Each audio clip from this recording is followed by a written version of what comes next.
divide 877 by 2 in a long division method. So 2 times 4 is 8. On subtracting we get 0. So now we put down this 7 and 2 times 3 is 6.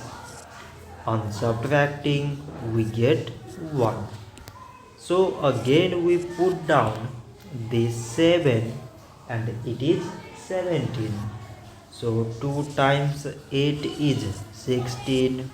On subtracting we get 1. So now this 1 is less than 2 and there is no other number to put it down. So we take here decimal so that we put 0.